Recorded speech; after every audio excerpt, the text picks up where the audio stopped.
Hello, I'm Beth Wagner, physical therapist. In this video, I'll show you 6 excellent exercises to address Meralgia Paresthetica. I'm going to start with a brief introduction and then jump right into the exercises. Meralgia Paresthetica refers to pain in the upper outer thigh due to compression of the lateral femoral cutaneous nerve. This is a sensory nerve, not a motor nerve, so only sensation is affected, not strength or function of muscles in the thigh. Along with pain, there can be numbness and tingling, a burning sensation, or limited range of motion at the hip. There can be several different causes of Meralgia Paresthetica.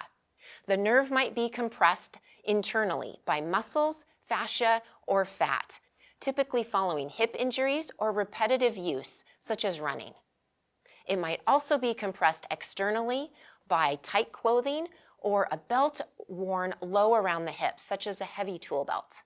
The best exercises to address Meralgia Paresthetica include hip flexor stretching, myofascial release, and gluteal strengthening. For best results, perform these exercises daily. If that is too frequent for you, performing them at least 3 times a week is necessary to see improvement. It typically takes about 4 to 6 weeks to notice improvement, but you might start to see results sooner, depending on your body and your condition. Okay, let's go ahead and get started. For the half kneeling lunge hip flexor stretch, start in a half kneeling position with the leg that's been affected kneeling on the ground and the other leg with your foot flat on the ground. Be sure to engage your lower abdominals to avoid a hyperextended or overly arched position in your lumbar spine. So we'll pull the belly button in toward the spine in order to tuck your pelvis back just a little bit. Now from here, engage your glutes, the muscles in your buttocks, and lean forward into a lunge position. You should start to feel a stretch in the front of the hip. Hold this position for about 5 seconds. From this forward lunge position, a further progression is to lift your arm overhead, lean slightly away from the leg that we're stretching, and turn just a little bit. This will further accentuate the stretch through the front of the hip. Continue breathing naturally. Hold the position for about 5 seconds.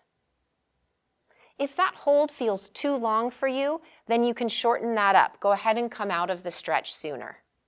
If that feels good for you, to lunge forward and reach overhead, feel free to hold it a little bit longer. Between 10 and 30 seconds is fantastic. Okay, then lower your arm and come out of the lunge. Pause here and repeat. Pull your abdominals in, tucking your pelvis, tighten your gluteal muscles, and lunge forward. You can also use your right hand to help guide your pelvis and make sure that you're not arching your back. Lunge forward, feel the stretch through the front of the right hip. And then for the progression, reach up and over, tilt away from the leg, and slightly turn. Hold for another 5 seconds. And relax. Start with 5 repetitions. Work your way up to 10 or 15 repetitions. The next exercise is bird dog. Start on your hands and knees with your hands directly below your shoulders, about shoulder distance apart, and your knees directly below your hips, about hip distance apart. Now, finding a focal point right between your hands. Keep your chin tucked. In other words, don't let your chin or your head hang down. Start by bringing your belly button in toward your spine to engage your abdominals. And now firm up your gluteal muscles in your buttocks.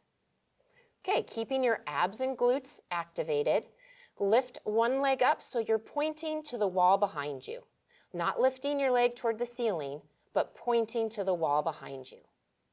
Pause here, bring your knee back in, and repeat on the other side.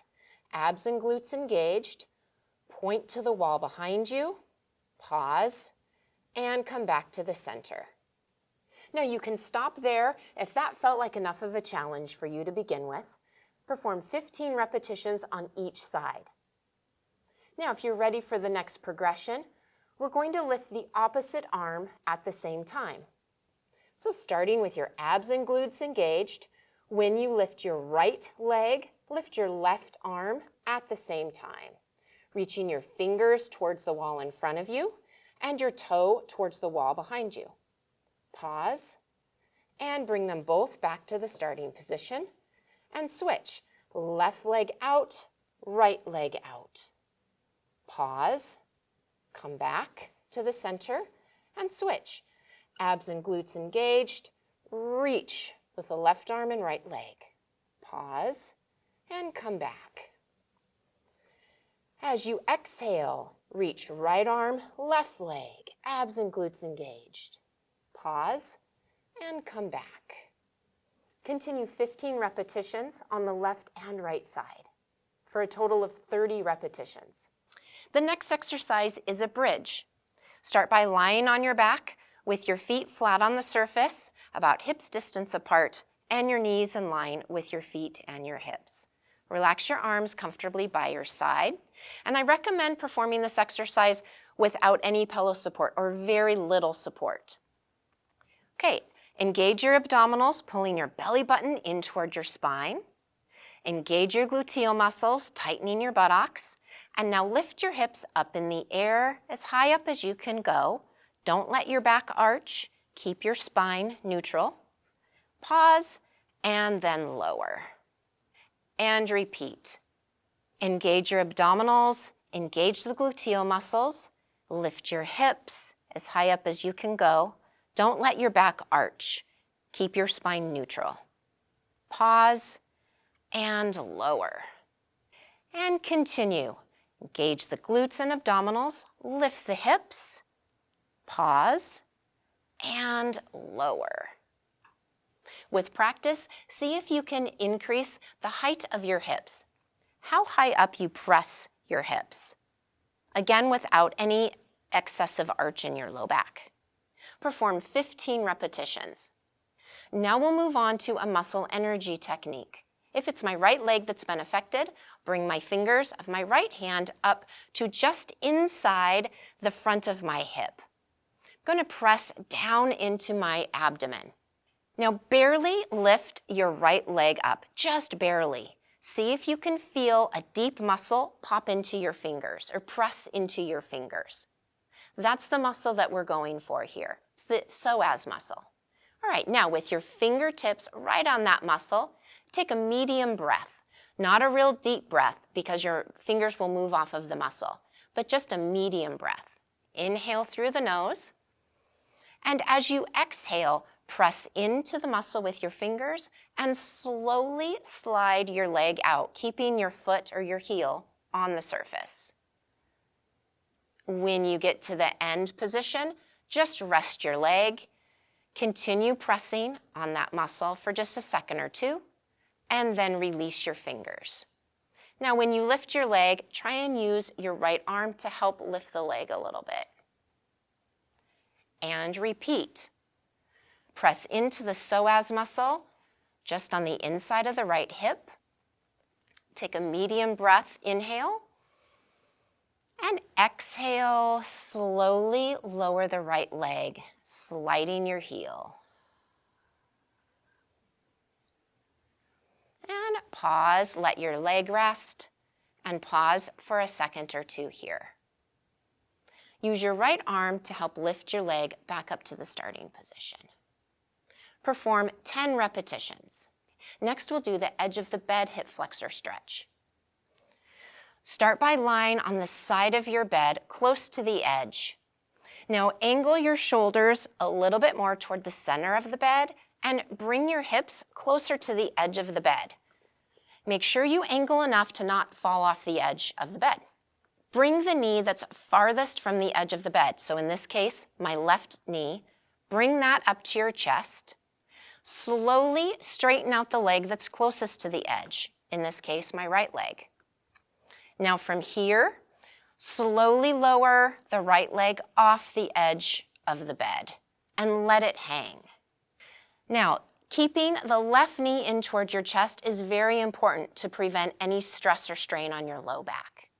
For some of you, this leg might still be up in the air, For others of you, this leg might be much farther down than mine is. Just depends on the range of motion in your hip and how tight these tissues are. You should feel a gentle stretch right through the front of the right hip. Hold this position for 30 seconds. If 30 seconds feels good for you, continue holding up to about 2 minutes. Start with a shorter duration stretch and gradually increase the duration as you practice this day by day.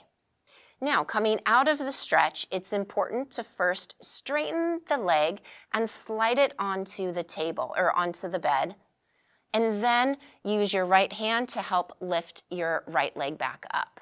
You don't want to just lift that leg right up out of the stretch. You want to ease your way out of the stretch. Okay, and then lower your left leg back down. All right, relax, and we'll do that again. This time I'll show you the progression. Start by bringing the left knee to chest, straighten the right leg out, and slide it out to the side, letting it go over the side of the edge of the bed. Now the progression here is to reach your right arm over your head, and then lean a little bit to the left. This will further accentuate the stretch through the front of the right hip, through the psoas muscle and the other structures in the front of the hip that might be tight in this condition. Hold for 30 seconds to start with, working your way up to about 2 minutes.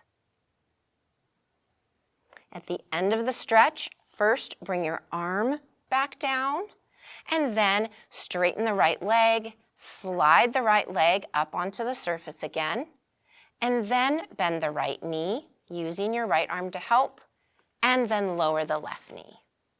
Great. Perform 3 repetitions total. The last exercise is a side-lying quadriceps stretch. Start by supporting your head in your hand like I am here, or you can also do this with your head down on your arms stretched out. Whatever feels most comfortable for you. Now, keeping the bottom leg bent, we'll reach with your top hand to the ankle of the leg that's on top. So in this case, my left side. Reach for the ankle and pull your knee straight back. Make sure to keep your abdominal muscles engaged and your gluteal muscles engaged with this exercise so that you don't arch your back. You want to maintain a neutral spine with this stretch. Okay, again, reach with your left hand to the left ankle. Pull your knee back. Bend your heel as close to your buttocks as you can. Now, a further progression here is to use the bottom leg foot to gently press into the knee of the top leg.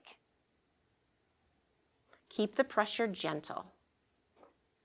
Now, whichever variation you're doing, the progression with the bottom foot or just with that bottom leg relaxed, hold for 30 seconds. If that feels like too long of a stretch, go ahead and release it sooner, shake it out, and go back into the stretch again. Perform 3 repetitions on the side that's affected. The quadriceps stretch feels great for both legs, so go ahead and switch sides and perform the other side if you'd like.